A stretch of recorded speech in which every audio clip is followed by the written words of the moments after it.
Alors le pricing, c'est une discipline relativement nouvelle qui consiste à regarder sous l'angle du prix très spécifiquement comment améliorer les revenus et la rentabilité des entreprises.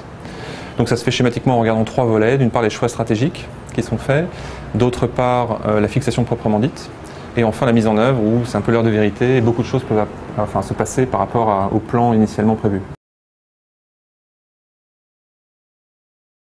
S'attacher à améliorer la rentabilité a plusieurs raisons. D'une part, c'est un levier extrêmement puissant sur la marge, beaucoup plus puissant que l'amélioration des coûts ou l'amélioration des volumes.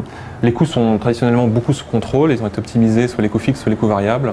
Et puis les volumes sont en général difficiles à dynamiser sur des marchés saturés. Le prix reste la grande variable qui n'est pas vraiment travaillée professionnellement et qui est encore porteuse d'un très gros potentiel.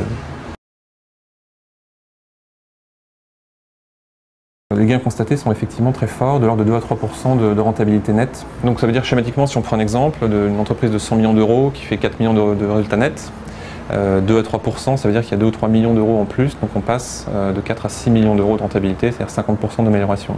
Donc c'est bien sûr un levier extrêmement fort, pour peu qu'il soit correctement travaillé, qui est difficile à atteindre par des réductions de coûts, ou alors qui ne se fait qu'en une fois et non pas en continu.